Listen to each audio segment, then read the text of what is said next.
Spring turkey hunting, what a pleasure, what excitement. And then when you add Milton Crabapple to the mix, oh my goodness, it can be a very, very social, interesting, and well, you'll get to see it today on O'Neill Outside.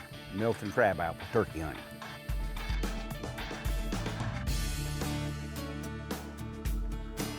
This is one of the places that I'm going to bring Milton to this afternoon.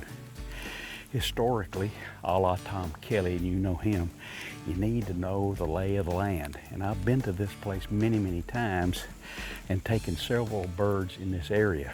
It's a high spot, falls off into some hardwoods in every direction. There's a creek down there. They'll roost up there in the afternoon. And there's all kind of sign. The scratching's all out in here. And as a matter of fact, coming in, I saw 4 on the way, midday. But I'm gonna build a blind. Now, you have to remember, one of the great ways to turkey hunt is to run and gun. Call, listen, take off. But when you've got one cameraman or even 2 cameramen, you can't do that. So I'm gonna put up a blind, but there's more to it than just popping it up, and I'll show you. We have to put the blind back off of the little food plot place here, but that breaks it up a little bit, and so the cameraman can move. I'm gonna sit Milton inside that spot right there, so he's covered from 3 directions, and the cameraman can still see him. How you think that looks? That's okay, isn't it?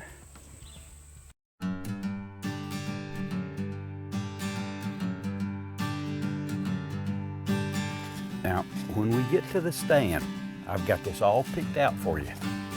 I think you're gonna like it. Well, I hope I do. Yeah, well, yeah.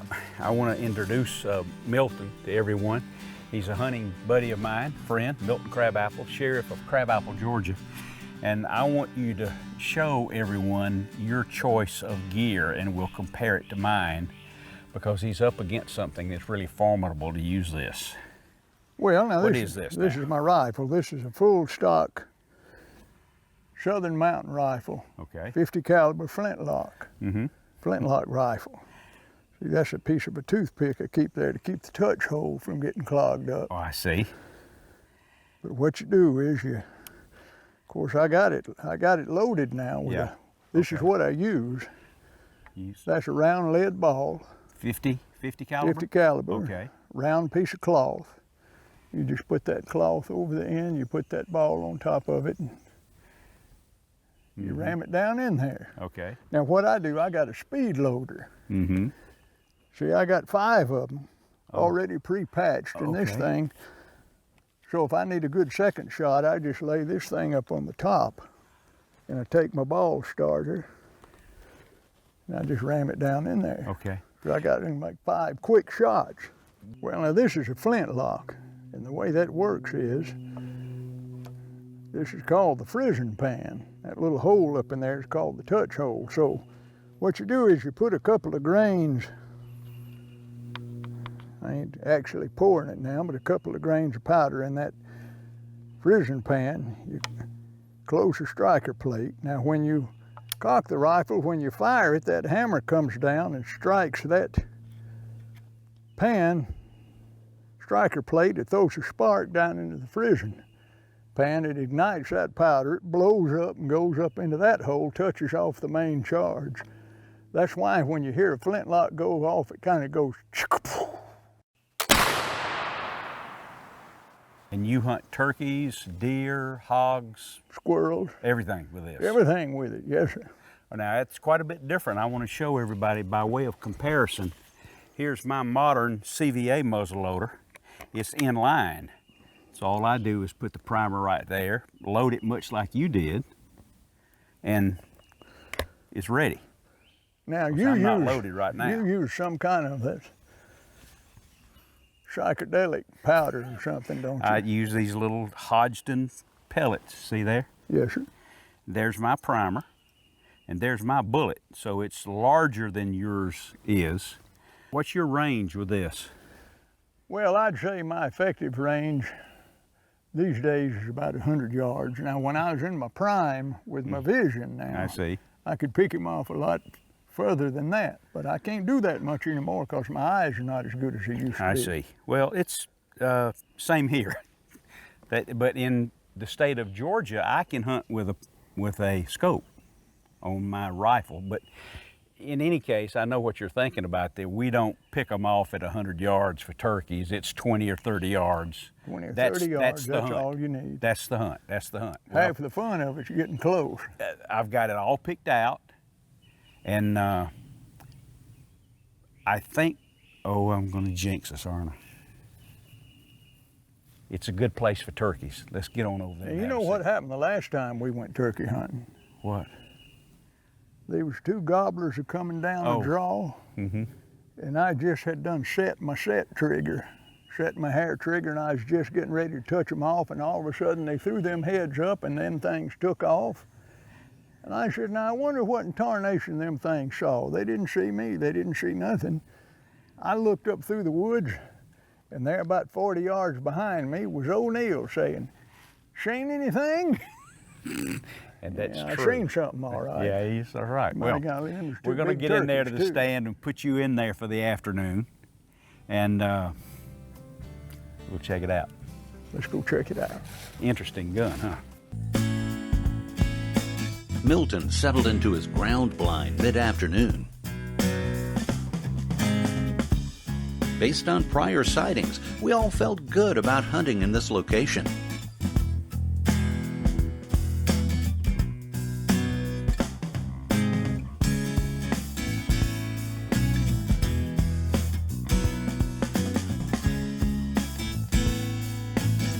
Milton called sparingly.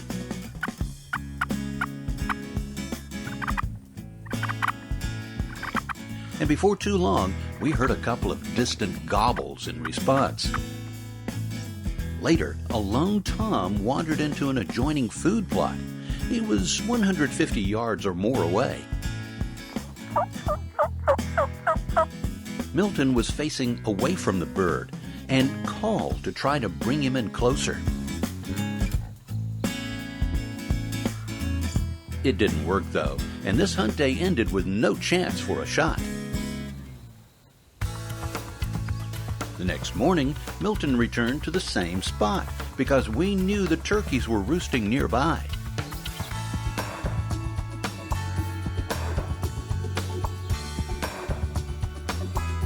And it wasn't long before a group of 6 toms came back into that larger food plot, the same place the single gobbler had been the afternoon before.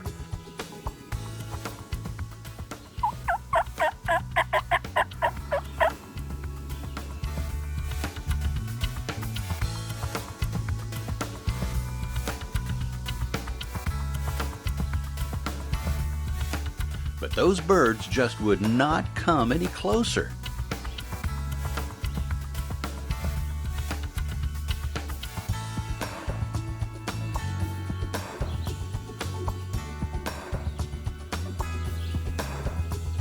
Maybe it was time to rethink our strategy.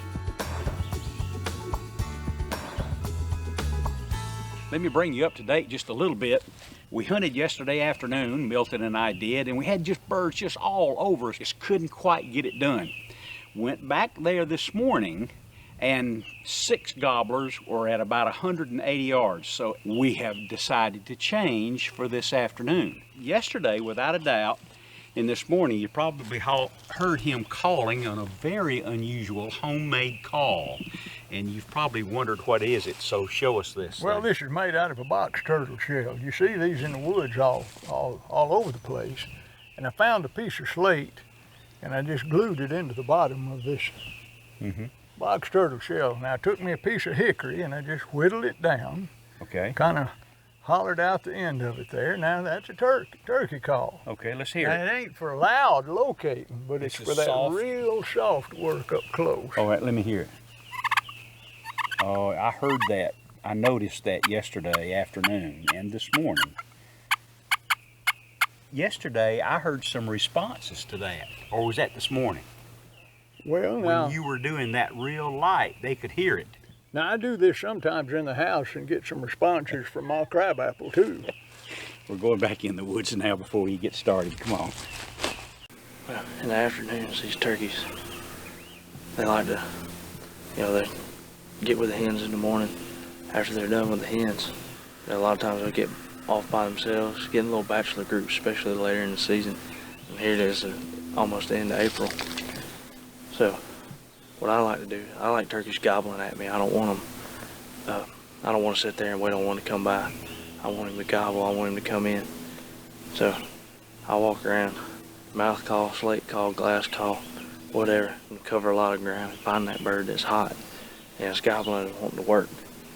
To be honest with you, I'd rather not kill a turkey doing this than sit in a blind and kill one every time I go out. So we're gonna see there's a real good creek bottom off in this direction. I called from back up the hill to see if there was anything in this food plot, and nothing answered. Getting this edge of this creek bottom right here, I know for years and years there've been birds that use this whole field. So we're gonna slip down here and see if we can't make something happen.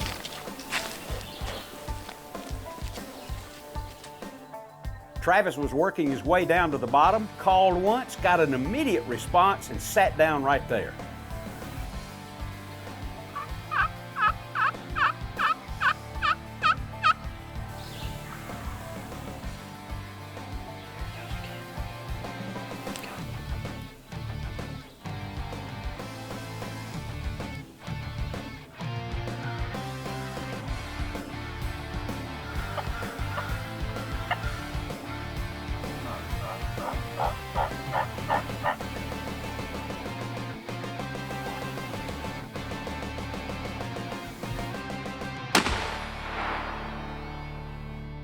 Got him! Man, that bird gobbled at me twice. He gobbled way up this ridge right here. Hold on. That's why I tell you, that's why I shoot these 65. Excuse me. That's why I shoot these longbeard number 5s. Because that was a 60 or 65 yard shot. Hold on, let me go get him before he flops off. Check it out. A Georgia Eastern wild turkey. Right there. Look at that, let's get that fan out there. Look at that, full grown, 3-year-old bird or better.